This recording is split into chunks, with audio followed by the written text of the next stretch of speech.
날마다 확인하네. 하나님이 함께한 교회 주의 능력 힘입네. 기도 속 비밀들이네. 성령 역사 임하네. 응답의 문이 열려 빛 비추네. 말씀이 성취되네. 그리스도의 비밀 함께 누릴 제자 일어나 일평생 연장 증인 되네. 주의 손이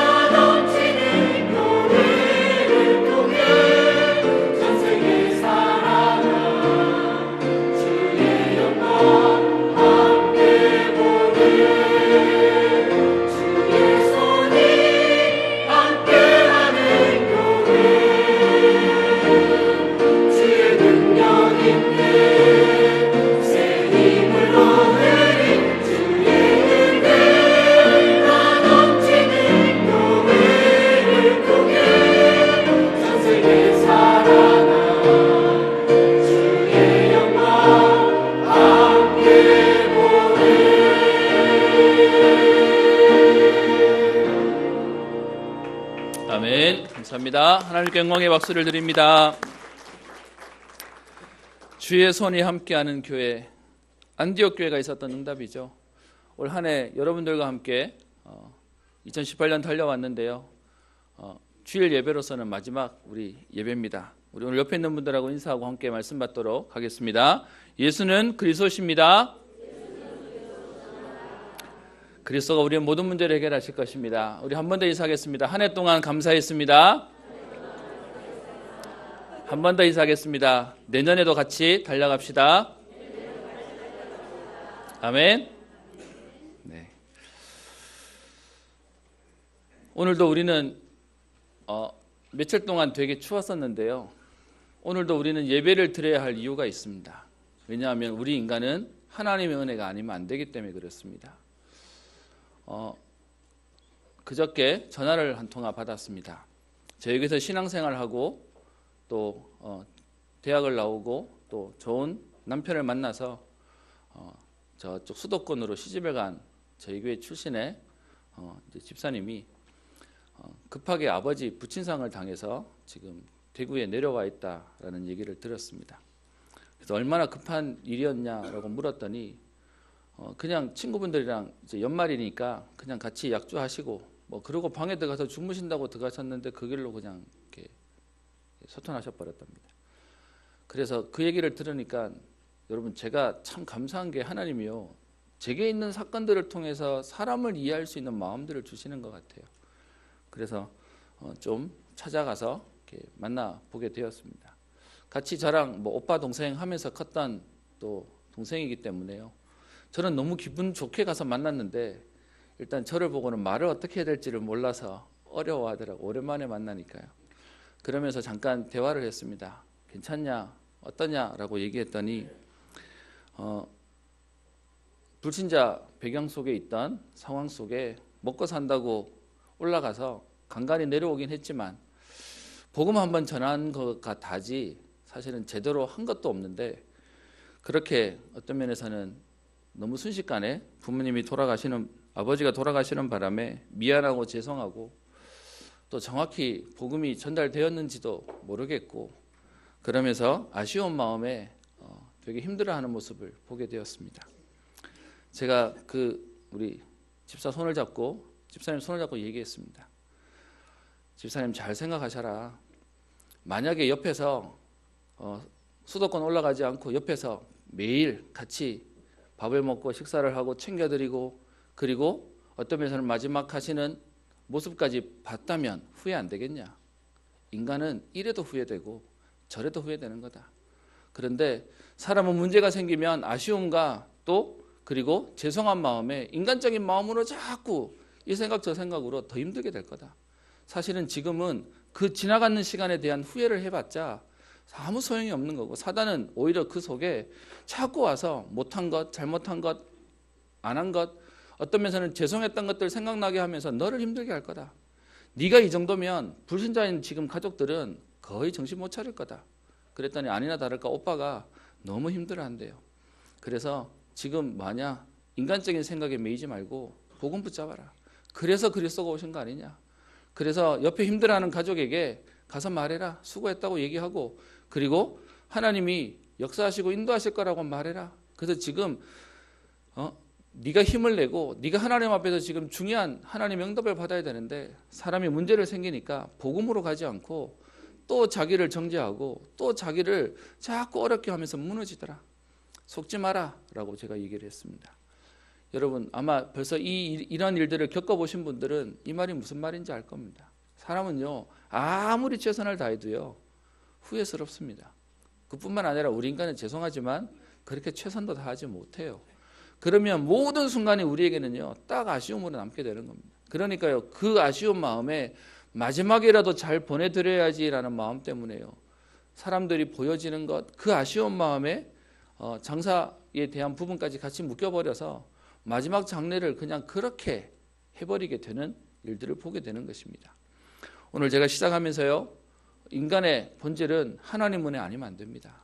매 순간 지내놓고 나면 최선을 다했다고 하지만 또 아쉽고 또 우리는요 사단이 하는 송사에 걸리게 되어 있습니다. 그래서요 저와 여러분들 오늘 기억해야 됩니다. 인간은 아무리 몸부림쳐도요 인간이 해결할 수 없는 12가지 문제에 걸려 있는 것입니다. 아무리 잘한다고 해도요 아쉬운 겁니다.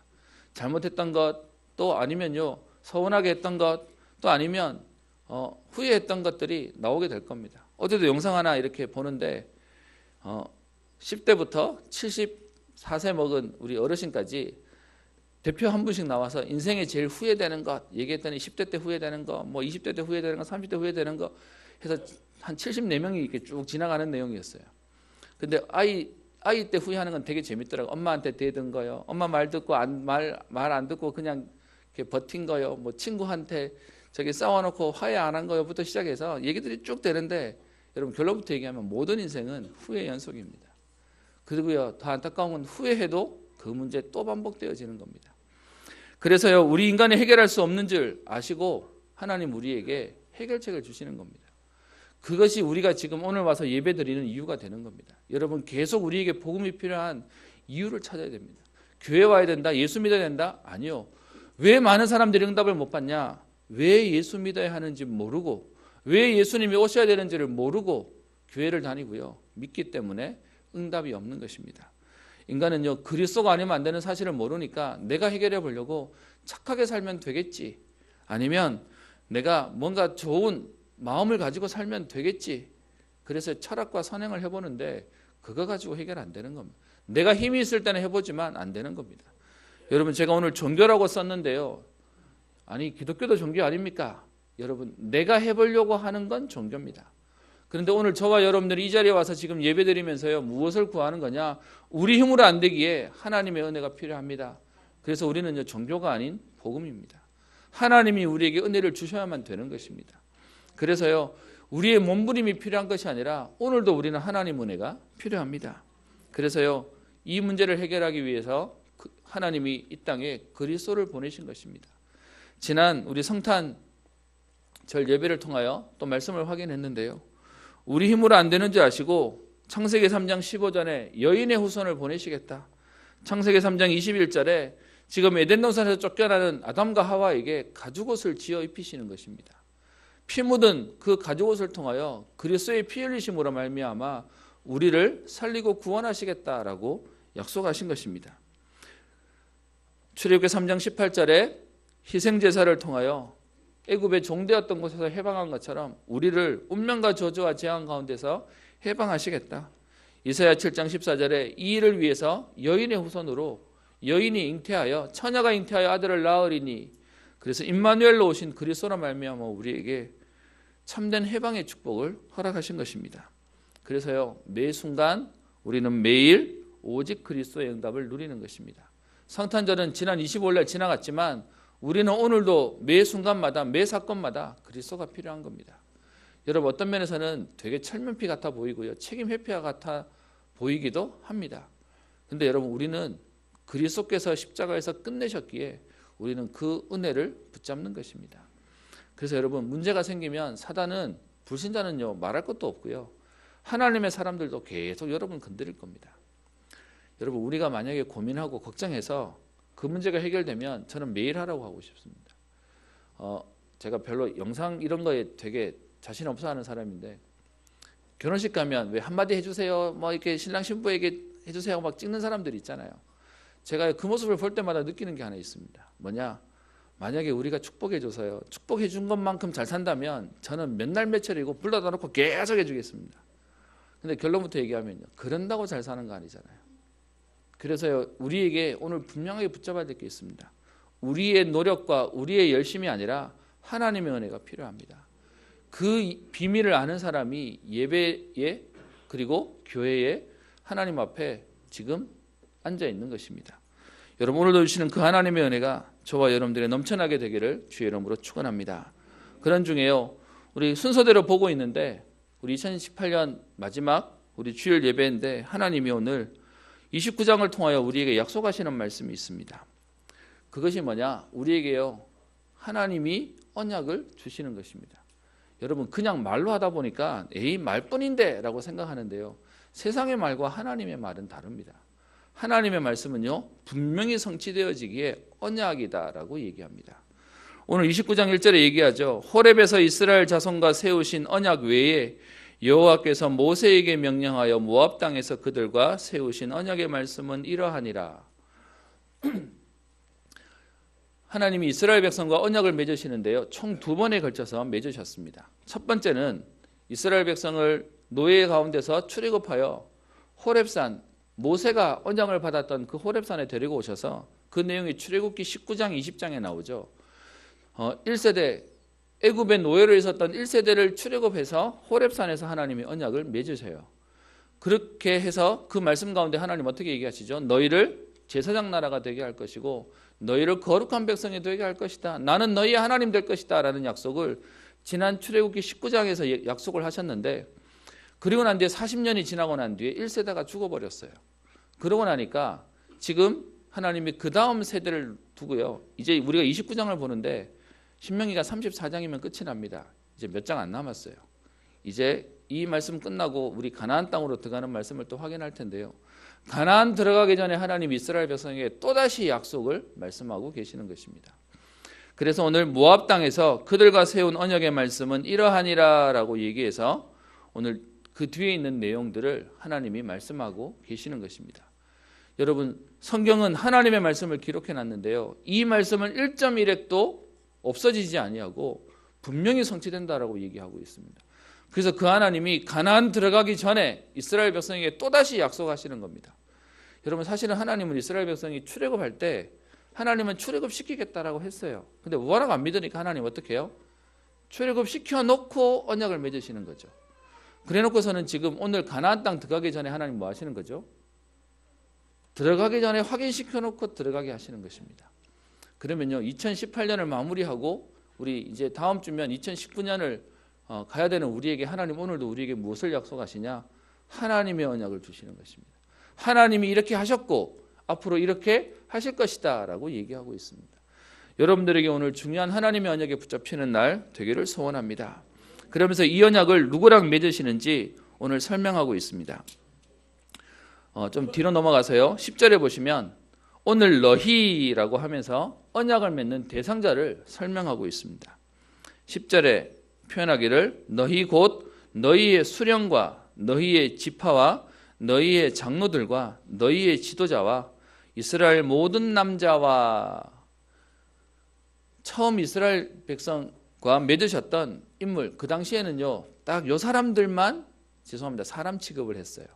그래서 그들과 지금 언약을 맺으신다는 말을 첫 번째 말씀하고 계시는 거고요. 그런데 그게 호렙산에서 하셨던 약속인데 오늘 모압 땅에서는요 하나님이 이 언약을 확장시키세요. 어떻게 확장시키냐? 11절 보세요. 너희의 유아들과 너희의 아내와 내 진중에 있는 객과 너를 위하여 나무를 패는 자로부터 물 깃는 자까지 우리의 하인들을 얘기하는 거죠. 그들까지 다 너희 하나님 여호와 앞에 서 있는 것은 내 하나님 여호와의 언약에 참여하며 라고 얘기하고 있습니다. 하나님이 오늘 언약의 대상을 확대시킵니다. 전에는 숫자에 들어가지 않았던 여인들과 아이들과 객과 그리고 하인들까지 하나님이요 그 축복의 통로에 들어오게 하시는 것입니다. 저와 여러분들이 하나님 앞에 선다면, 하나님 앞에 여러분 언약을 붙잡은 자가 맞다면 하나님은 여러분 때문에 여러분의 가정을, 여러분들의 가문을, 여러분들의 후대를 축복하실 것입니다. 오늘 지금 그 응답으로 언약의 대상을 확장시킵니다. 여러분 이것도 감사한데요, 하나님 이걸로 끝내지만 않고 14절 보세요. 내가 이 언약과 맹세를 너희에게만 세우는 것이 아니라 라고 하면서 더 확장을 시킵니다. 그 내용이 15절에 얘기합니다. 오늘 우리 하나님 여호와 앞에서 우리와 함께 여기 서 있는 자와 그것뿐만 아니라요, 오늘 우리와 함께 여기 있지 아니한 자에게까지 이 언약의 대상이 확대되어지는 겁니다. 여기 안 있는 자들이 누구를 얘기하는 겁니까? 앞으로 태어날 후대를 얘기하는 겁니다. 하나님의 약속이 뭐냐? 언약 잡은 여러분 때문에요, 여러분의 가정과 가문과 후대를 하나님 응답의 가정으로 복음의 명문가문으로 세우시겠다라고 약속하고 계시는 것입니다. 여러분 얼마나 감사합니까? 믿음의 한 사람, 믿음의 지금 인물의 한 사람 섰더니 하나님이 그 가정을, 그 후대를 축복하시겠다라고 말씀하시는 겁니다. 그러면서요, 이 언약을 주시는 하나님이 오늘 어떤 응답들을 우리에게 주셨는지에 대한 말을 그 다음에 얘기하고 있습니다. 29장 2절 보십시다. 모세가 온 이스라엘을 소집하고 그들에게 이르되 라고 하면서요, 하나님이 주신 언약이 어떤 것인지 증거를 말하는데, 애굽 땅에서 너희의 목전에 바로와 그의 모든 신하와 그의 온 땅에 행하신 모든 일을 너희가 보았나니. 여러분 애굽의 노예로 400년 동안 있었던 이스라엘입니다. 그들은 독립운동한 것도 아니고요, 어떤 면에서는 이 일을 해결해 보려고 몸부림친 것도 아닙니다. 어떤 면에서는 나오고 싶은데 나올 수 없다라고 포기하고 있었던 그들입니다. 그런데 하나님 어떻게 하시죠? 그 애굽 땅에 바로와 그의 모든 신하와 그 땅에 10가지 기적을 통해서요, 하나님의 백성에게는 기적이고요, 불신자들 애굽 사람들한테는 재앙을 통해서 하나님은 하나님의 일을 이루신 것입니다. 그 당시에 가장 강대국이었던 애굽에서 해방되어져 나오는 하나님의 응답을 주시는 것입니다. 그리고요, 두 번째, 오늘 3절에 보시면 곧 그 큰 시험과 이적과 큰 기사를 내 눈으로 보았느니라. 여러분 지금 이스라엘 백성 가운데 나이가 든 1세대는 죽었지만 20살 이하 된 사람들 중에 그 출애굽의 경험과 광야를 지나오는 것을 본 사람들이 있습니다. 그러니까 오늘 모세를 통해서 어떻게 얘기합니까? 너희가 봤지 않냐? 너희 눈으로 모든 일을 너희가 봤고 오늘 내 눈으로 보았다라고 얘기합니다.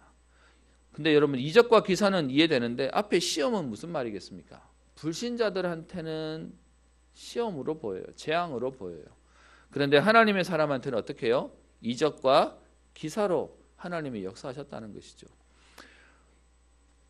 10가지 기적을 통하여 애굽에 있는 10가지 우상들을 완전히 무너뜨린 것이고요. 그리고 출애굽하는 과정 속에 광야를 지나오는 과정 속에 홍해를 건너게 하시고 광야를 지나게 하셨다는 그 역사가 하나님의 응답이 되는 것입니다. 여러분 이게 옛날 얘기만 말하는 게 아니고요, 우리의 걸음도 매 순간 하나님의 은혜이지 않습니까? 우리가 지금 이 자리에 있는 게 하나님의 응답 속에 있는 거지 않습니까? 그러면서 오늘 그 뒤에 얘기합니다.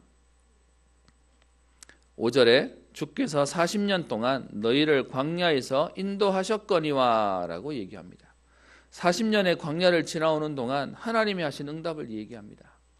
저는 이 본문을 볼 때마다 저는 너무 공감이 되고요, 너무 사실은 이 말씀이 제가 감사가 됩니다. 어떻게 얘기하죠?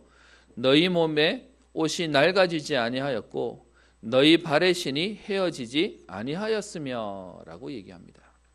여러분 광야를 지나는 그 힘든 여정 가운데 옷이 낡아지지 않고 신이 헤어지지 않았다는 얘기는 무슨 말입니까?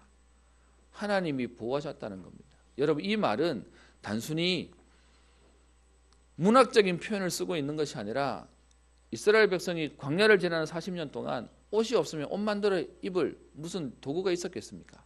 신발을 지금 새로 하는 맥컬레를 준비해서 갔겠습니까? 아니요. 그런데 하나님 이스라엘 백성이 그 길을 가는데 문제가 되지 않도록 하나님이 축복하셨다는 겁니다. 옛날 얘기를 하는 것이 아니고 하나님의 자녀인 저와 여러분들에게도 동일하게 우리가 가는 광역길과 같은 우리의 인생에 하나님은 이렇게 역사하시겠다는 겁니다. 여러분 힘들어 보이시고 어려워 보이십니까? 아니요. 그 길에 하나님께서 역사하신 것입니다.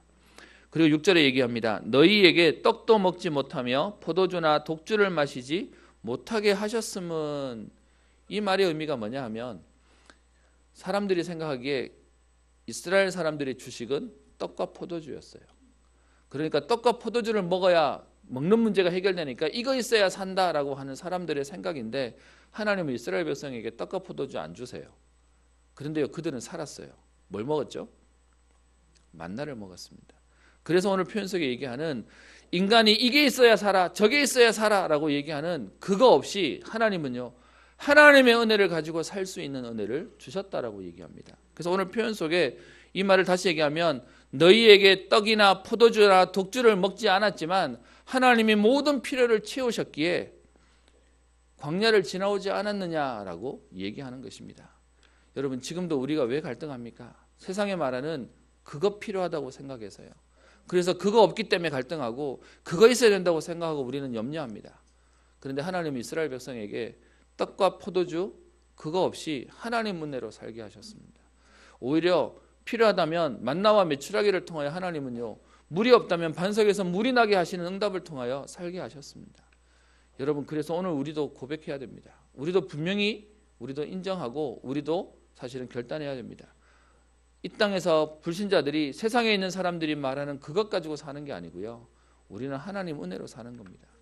그거 없어도 살 수 있는, 그래서 내게 능력 주시는 자 안에서 내가 모든 것을 할 수 있다는 그 고백이 뭐냐? 하나님의 은혜면 살 수 있습니다. 하나님이 지키시면 응답받을 수 있습니다 라고 말하는 것입니다. 그래서 지금 그 고백을 이스라엘 백성들이, 오늘 모세가 이스라엘 백성들에게 설명하고 있습니다. 여러분, 이 말씀을 여러분 하필이면 하나님이 2018년을 마무리하는 예배 때 보게 하십니다. 여러분, 지난 걸음을 돌아보시면 아까 서론에 시작했던 것처럼 여러분 어떻게 후회되십니까? 한 해 아쉬운 거 있으십니까? 여러분들 제일 싫어하시는, 죄송합니다, 이제 하루만 더 지나면 한 살 더 드십니다. 아무도 원치 않지만 그 한 살을 더 먹게 됩니다. 그런데 여러분, 그 걸음 가운데 우리도 착각하면 안 됩니다. 아쉬웠던 것, 모자랐던 것, 그 모든 것들에 또 걸려 속지 말라는 겁니다. 오히려 하나님이 주신 은혜들을 돌아보고 하나님이 우리에게 어떻게 해요? 역사하신 것입니다. 이 일들을 통해서 우리에게 하나님 하시고자 하는 일이 뭡니까? 6절 뒤쪽에 얘기하죠. 이것을 하시지 못하게 하셨음은 주는 너희의 하나님 여호와인 줄을 알게 하려 하심이니라. 아멘. 하나님이 우리 하나님이신 것을 알게 하려고 세상의 것이 아닌 하나님의 것으로 우리에게 치우시고 우리에게 역사하셨다라고 말씀하시는 겁니다. 그리고요, 그 정도가 아니라 그 뒤에 7절에 얘기합니다. 너희가 이곳에 올 때에 헤스본 왕 시온과 바산 왕 옥이 우리와 싸우려고 나왔으므로 라고 하는 내용을 얘기합니다. 여러분, 이 내용은 민수기 21장 25절부터 21절부터 25절에 있는 내용이죠. 우리가 이미 봤던 내용인데요, 하나님이 이스라엘 백성에게 광야를 지나 가나안 땅으로 가면서 부탁한 게 하나 있습니다. 그게 뭐냐 하면, 가나안 땅 가서 이미 그 땅을 차지하고 있는 7족속 31왕이 있으니까 가는 길에는 가능하면 전쟁하지 마라고 얘기하셨습니다. 그래서 전쟁 안 하고 지금 지나오는데, 문제는요, 여기 우리가 보는 헤스본 왕이라고 되어 있는데 민수기 21장에 가면 아모리 왕이라고 나와 있습니다. 아모리 지역 안에 헤스본이라고 하는 곳의 왕이라는 얘기인 건데요, 같은 말입니다. 그 왕에게 전가를 보냅니다. 우리가 지금 출애굽해서 하나님 말씀대로 가나안 땅을 가려고 하니까 당신들의 땅을 지나가야 되는데, 그 땅을 지나가면서 당신들의 밭도 건드리지 않고 우물도 먹지 않고 단지 왕의 대로로 길만 걸어가겠으니까 우리가 걸어갈 수 있게 해달라라고 얘기했더니 어떻게 해요? 그 왕이 안 된다. 지금 너희가 지금 그 200만 명을 데리고 지금 들어오는 게 우리를 침략하러 오는 거기 때문에 너희를 지나가게 할 수 없다. 못 오게 한다는 정도가 아니고요, 너희를 쳐서 무찌르겠다라고 해가지고 군사를 데리고 나옵니다. 그러니까 어떻게 해요? 안 싸우고 싶은데 싸움하러 오니까 하나님 어떻게 하시죠? 그들과 싸워서 이기게 만드십니다. 앞에 시온 헤스본 왕 시온이 싸움을 걸었다가 전멸하는 것을 보고요. 그 뒤에 있는 바산 왕 옥도 지금 그들이 온다는 얘기를 듣고는 어떻게 하냐? 성경학자들이 얘기하기를 이미 그 땅은 강력한 요새가 있었고 훈련된 군사가 있었다고 얘기합니다. 그래서 그 성 안에서요 버티고 있으면 못 지나갔는데 지금 조급한 마음에 군사를 다 끌고 나와가지고 전쟁을 하다가 같이 다 전멸해 버립니다. 그래서 그렇게 된 그 땅이 어떻게 하나님이 요단 동편에, 원래는 요단을 건너가서 가나안 땅에 하나님 주신 땅인데 가기도 전에 시비 걸다가 세상 말로 말하면 완전히 박살이 나버리고 요단 동편을 얻은 것을 너희가 알지 않냐? 그 내용을 8절 9절에 얘기하고 있는 겁니다. 그래서 가나안 땅을 들어가야 하는 이스라엘 백성에게 오늘 하나님이 무엇을 얘기하시죠? 너희가 애굽에서 나온 것, 그리고 광야를 지나온 것, 그리고 에덴 동편을 차지한 것, 이걸 보면 알지 않냐? 가나안 땅도 점령하게 될 거야 라고 말씀하시는 겁니다. 그래서 9절, 그런즉 너희는 이 언약의 말씀을 지켜 행하라 라고 얘기하는 겁니다. 하나님이 우리를 구원하시고 인도하시고 땅을 정복해 하시는 이 응답 가운데 가나안 땅도 응답으로 주시겠다라고 약속하고 계시는 겁니다. 여러분 2018년을 끝내고 또 새로운 한 해를 가야 됩니다. 한 번도 가지 않은 길이고 지금 여러 뉴스들과 또 경제 지표들을 보면 갈수록 어려워질 거다라고 얘기합니다. 그런데 그 불확실한 미래를 가야 되는 우리에게 오늘 말씀을 통하여 우리에게 얘기합니다. 하나님이 지금껏 우리를 인도하신 것처럼 하나님이 우리의 미래도 인도하실 것이다. 그래서요, 하나님이 이렇게 오늘 언약을 세우시는 이유가 뭡니까? 그것이 여러분과 읽었던 6절에 주는 너희의 하나님 여호와이신 줄을 알게 하려고 오늘 하나님이 언약을 세우시는 겁니다. 여러분, 세상에서요, 머리 나쁜 사람이 미리 얘기해요. 그래야 다 들키니까요. 그래서 보통 사람들은 얘기 안 하고 나중에 뒤에서 얘기하는 거죠. 근데 하나님 얼마나 자신이 있으셨는지 가나안 땅 들어가기 전에 이스라엘 백성에게요, 전쟁 준비해라, 열심히 뭔가를 해라 라고 말하지 않고요, 뭘 확인하게 합니까? 언약을 굳게 붙잡아라 라고 얘기합니다. 여러분 2019년 우리 또다시 가야 되는 한 해입니다. 여러분 그 길을 가야 되는 우리에게 실력과 능력을 요구하지 않으시고 무엇을 점검하시냐? 하나님 앞에 언약을 붙잡는 믿음을 점검하고 계시는 것입니다. 그래서요, 나는 주는 너희의 하나님 여호와이신 줄을 알게 하려고 오늘 언약을 세우고 계시는 것입니다. 여러분 그래서 한 해를 마무리하는 이 시점에 저와 여러분들에게 오늘 언약이 굳게 붙잡히기를 소원합니다. 9절에 얘기하는 이 언약의 말씀을 지켜 행하라. 여러분 이 말은 우리에게 행위를 얘기하는 게 아니고요, 믿음 얘기를 하는 겁니다. 하나님의 언약을 붙잡아라, 믿어라 라고 얘기하는 것이죠. 그리고요, 이렇게 하시는 이유가 뭐죠? 13절에 보시면 내 조상 아브라함과 이삭과 야곱에게 맹세하신 대로 오늘 너를 세워 자기 백성을 삼으시고 라고 얘기합니다. 자기 백성, 하나님의 백성을 삼으시려고 오늘 언약을 세우는 거야. 너는 내 백성이야. 다른 말이요, 너는 내 자녀야. 여러분 우리가 아이를 놓고 탯줄을 자르고요, 내 품에 안으면서 뭔 마음이 들죠? 내가 너를 위해 생명 걸 수 있어. 그게 부모 마음이잖아요. 오늘 하나님이 언약을 세우시면서 뭘 얘기하시죠? 내 백성으로 삼으시겠다. 너를 세워 자기 백성을 삼으시겠다. 그리고요, 그 다음에 그는 친히 내 하나님이 되시려 함이니라 라고 얘기합니다. 여러분 하나님이 우리를 오늘 언약을 세워서요, 세상 말로 말하면 넌 내 거 한다는 겁니다. 여러분 저 요즘 저 TV에 보면 연인들이 그렇게 하대요. 오늘부터 1일 뭐 이런 거 하는데 오늘 하나님 어떻게 언약 세워서 내 거야, 내가 책임질 거야 라는 말을 오늘 표현하고 있는 겁니다. 우리를 하나님의 백성, 자기 백성으로 삼으시고 친히 하나님이 우리의 하나님이 되시는 응답을 주시고자 오늘 언약을 우리에게 주셨다라고 얘기합니다. 여러분 이 언약이란 말이 여러분 어떻게 들리십니까? 저는 말씀을 준비하는데요, 너무 행복했어요. 너무 감사했어요. 이걸 어떻게 설명할까 고민하던 중에 마침 기사를 하나 보게 됐는데요, 좀 도움이 되실까 싶어서 소개를 하려고 합니다. 밀러 박사라고 하는 사람들이 오늘 이렇게 얘기합니다. 무슬림들에게 나의 모든 죄를 예수님이 담당하셨다는 것을 믿으면 구원을 얻는다고 말해주면 깜짝 놀랍니다. 자신들에게는 없는 기독교의 구원의 확신에 그들은 매료됩니다. 이 사람이 신학교를 세워서 지금 교수로 있는 분인데요. 이렇게 얘기합니다. 1960년부터 2010년까지 전 세계에서 1,000만 명의 무슬림이 그리스도인으로 회심했으며 유럽에서는 2015년부터 2만 명 이상의 무슬림 난민이 예수님께 돌아왔다. 그래서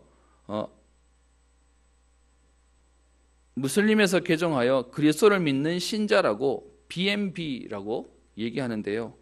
그들을 사역하면서 그들이 회심하는 이유를 4가지로 소개했다라고 얘기하는데 그 4가지를 좀 소개하려고 합니다. 여러분, 우리가 생각해 무슬림은 어마어마하고요. 절대로 안 변할 것 같잖아요. 근데 그 무슬림들이 변하는 오늘 기사를 하는데 이유를 4가지로 얘기합니다. 첫 번째, 그의 연구에 의하면 이슬람에 대한 실망 때문에 무슬림들은 이슬람의 여성 혐오, 인권을 존중하지 않는 모습, 편협함, 본질적으로 난폭하고 폭력적이고 이해력 부저와 지적 결함, 불안감에 마비되어 발전하지 못한다는 등의 이유로 이슬람을 떠났다. 그래서 무슬림 자체가 자기들의 있는 종교를 많이 실망한다라는 겁니다. 그런데 사실 그것만으로는 익숙한 종교를 떠나 교회로 가는 충분한 이유가 되지 못하는데 두 번째 설명이 뭐냐? 이슬람의 회의를 느낀 그들이 기독교의 매력을 느끼는 것은 바로 구원의 확신 때문이었다. 밀러 박사는 이슬람에서는 자신이 하나님께 용서받을 수 있는지 절대 알 수 없다. 무함마드는 자신의 딸마저 알라의 형벌에서 구해줄 확신이 없다고 말했다. 사랑의 하나님을 알지 못하는 무슬림들에게 대속의 교리와 우리가 가진 희망과 영감을 주면 평화를 얻고 이것에 매료된다고 설명했다. 여러분, 그래서요, 전 세계에 있는 종교 가운데 복음만큼 확실하게 언약으로 끝냈다라고 말하는 데가 없어요.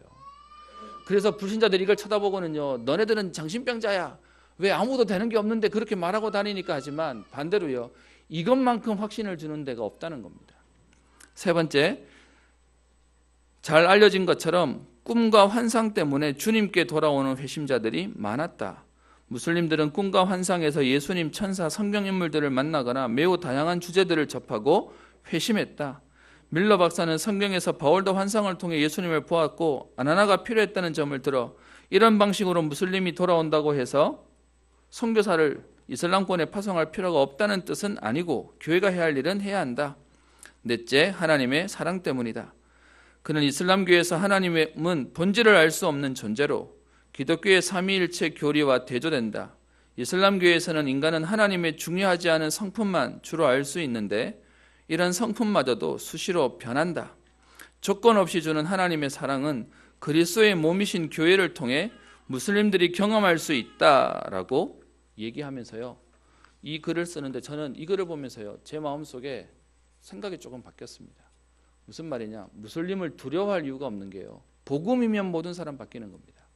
그래서 뒤에 뭐라고 얘기하냐?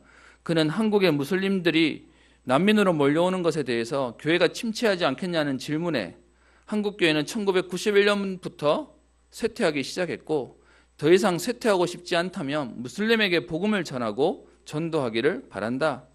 무슬림에게 전도하지 않는 교회 지도자들에게 드리고 싶은 질문은 이 복음이 새로운 소식, 좋은 소식이라고 생각하지 않느냐이다. 그러면서 밀러 박사는 또 유럽의 모든 교회가 무슬림 때문에 쇠퇴한 것은 아니며 각국의 교회 상황은 다르고 유럽의 교회, 북미의 교회가 무슬림에게 복음을 전하겠다고 결단하지 않는 것이 더 큰 문제다.